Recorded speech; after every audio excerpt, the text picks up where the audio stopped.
Hello friends, welcome back to the next session on general insurance and reinsurance. Now let's begin the learning. In this particular session or the chapter, we'll be understanding and dealing the concept of corporate agents. The learning objectives for this particular session are, at the end of session, you will be able to understand what is the background or what do we mean by a corporate agent and how the corporate agents were formed. How do we define term corporate agents? What are the various tasks that have been undertaken by a corporate agent? And what are the various regulatory authorities or agencies for conducting the business operations in terms of the corporate agents?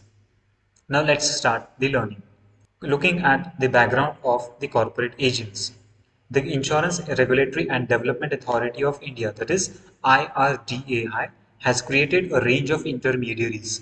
So among those particular intermediaries, we have different names or authorities which we have seen are the types of agents who are performing their duties, roles and responsibilities.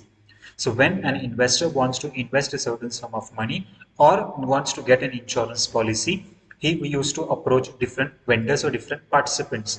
And those participants or intermediaries were either the broker, either the agent, either the corporate agents, the insurance companies, and so on. So in this particular stage, in order to enhance the coverage of a big segment of population, the Insurance Regulatory and Development Authority of India has appointed different agencies or different middlemen. Corporate agent is one of that particular concept which was developed in order to cover the enterprise, corporations, links, NGOs, and so on. So, in the concept of agent or a particular broker was focusing on one, that is an individual basis. But the concept of the corporate agent, it focuses on the organizations, it focuses on the companies, it focuses on the NGOs and so on. So any organization, any corporation, any companies who they want to purchase an insurance policy or an insurance claim needs to be finalized by those companies. For that particular concern, the corporate agents have been appointed or they look after providing those services. 25 distribution networks. So as we have seen, there are various different distribution networks or service providers in the Indian economy. From those particular different service providers, at every stage in a regional basis, national basis, or a locational basis, they have appointed different agents, and those different agents on the basis of sector, on the basis of area, on the basis of state, they provide different types of services or different types of activities. So, individual in the course of their daily activities and use their presence and services to canvass the sale of insurance contract. So, what is the major role that has been performed at the national level or at the global level? These particular 25 insurance companies or the middlemen or the agents or the brokers, they act as a middleman and accordingly they get in coordination or contact with the various corporations, organizations, companies, NGOs, and they provide those insurance services that has been needed for the conduct of the business operations. Now let's move towards the definition or let's understand who is an corporate agent. Corporate agent, which is also denoted as CA, are the non-banking financial companies. A company can be divided into two categories, a financing company or a non-banking financing company. Now what do we mean by a non-banking financing company? A non-banking financing company is an organization which conducts the activities which are apart from the finance. Financial activities are giving of loans and taking of or accepting of deposits. So apart from those concerned, if those two major activities are not being performed, apart from this, if two other activities have been performed, such type of companies are called as a non-banking financing company. So corporate agents are non-banking financing companies that source policies for insurance companies with whom they have a relationship. So a company which is purchasing an insurance policy for an insurance company is called as a corporate agent. So whenever we say that a company has purchased a policy for the respective company, then here in this case, the concern is the scenario of is the corporate agent. They are allowed to find a policy for only one insurance carrier. So here in this case, what are they trying for? They are trying to provide the insurance services for a service provider or for a service carrier. And that particular service provider or the service carrier is just only one or a single individual. So whenever we say that XYZ corporation or XYZ company limited, for that particular company, an insurance policy is being undertaken and it is being undertaken on behalf of the corporate agent. Now, who is a corporate agent? Continuation. So, explanation to it is the distinction between a corporate agent and a bank insurance arrangement is that let's understand what do we mean by, or what is the differentiation between a corporate agent and a bank assurance? A corporate agent looks after the service providers for a company, whereas a bank assurance looks after providing the services as well as the agency services to service undertaker who has been a regular participants of the business concern. So its own workers to sell the participants or the making the business. So corporate agent, what does it do? It employs its own agency, it employs its own employees or the concern or the staff or the personnel, and accordingly the policy, the insurance is being sold out to the different corporations. Whereas in case of the bank insurance, the registered corporate agents have been there into existence and they source their businesses for the company's employees. So that's the major differentiation between the corporate agent and the bank assurance. And in this way, the services that have been provided by a corporate agent and a bank assurance are in a different scenario. Now, what are the various tasks or activities that have been performed or that have been undertaken by a corporate agent? They are extremely technical in nature.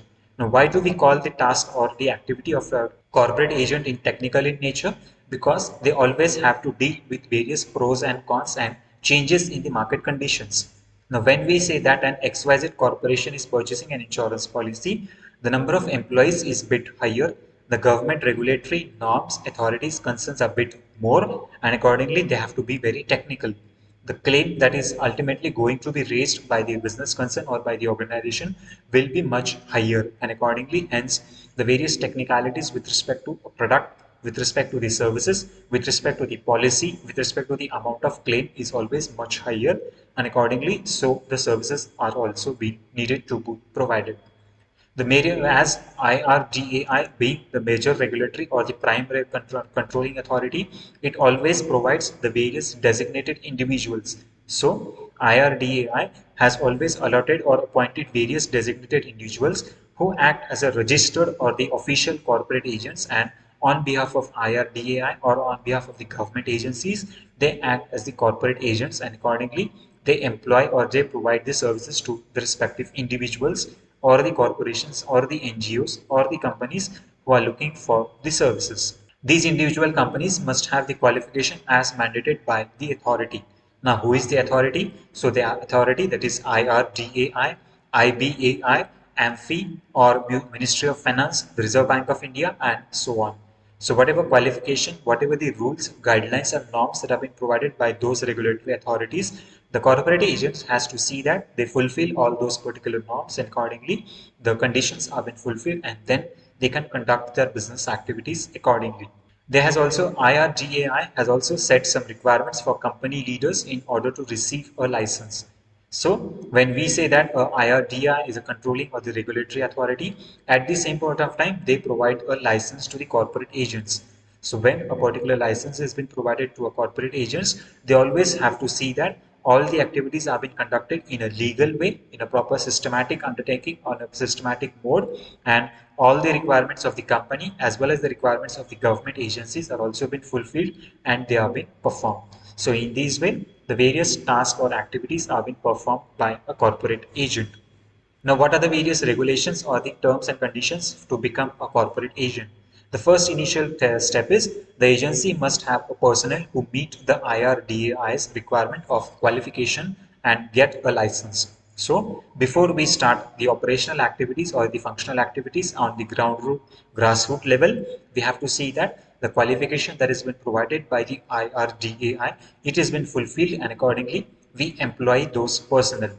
Unless and until the company or the agency or the corporation does not have the personnel who are being appointed as the registered agents of the corporate agent firm, you cannot start your business or you cannot start your functioning. Only when such criteria has been fulfilled, the IRDAI or the regulatory authorities in terms of insurance company provides you a certain license, and accordingly you can act as a solicitor or the merchant agent of the respective agency. And hence, whenever you get a certain license, only then you can start your operational or your business activities. Another concern, major important perspective that one need to understand is the license must always be given by a competent authority. Now, who is a competent authority? Initially or prima facie, the IRDAI is the prime authority or the supreme authority controlling, governing or regulating all the activities in terms of insurance industry. The same case applies with respect to the corporate agents also. For the corporate agents, you have to obtain a license. You have to fulfill the norms of your qualification, duties, responsibilities, fulfillment, and accordingly see that all those activities are being performed in a better, efficient, and effective way. The decision to engage any person as a corporate agent will be made exclusively at the insurance company's corporate office. So whichever company office that you have which has been registered with IRDAI, the decision that has been undertaken by the office is final, confirmed and binding on all.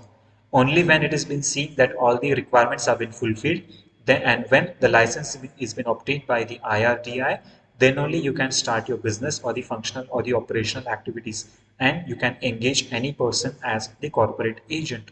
The manager so designated is responsible for maintaining a list of corporate agents and ensuring that they comply with the legislations and circulars.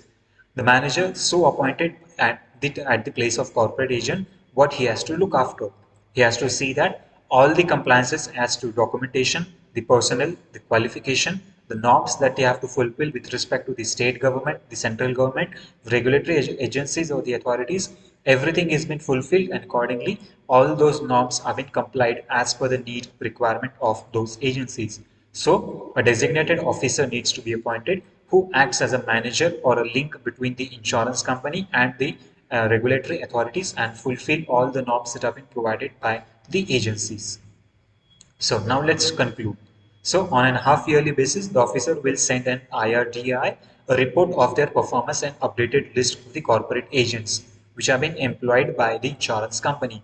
So every half yearly, that is every 6 months, the company has to provide a list of their corporate agents. Now, for example, take an example that is there is a Life Insurance Corporation of India, LIC or GIC. If they have appointed a certain corporate agents on their behalf, what do they have to do? Every 6 monthly, they have to inform or intimate or communicate to the IRDAI the list of their corporate agents. And this particular list of corporate agents must be submitted, and accordingly, the revision in that particular list and the approval from the regulatory authorities is needed to be undertaken.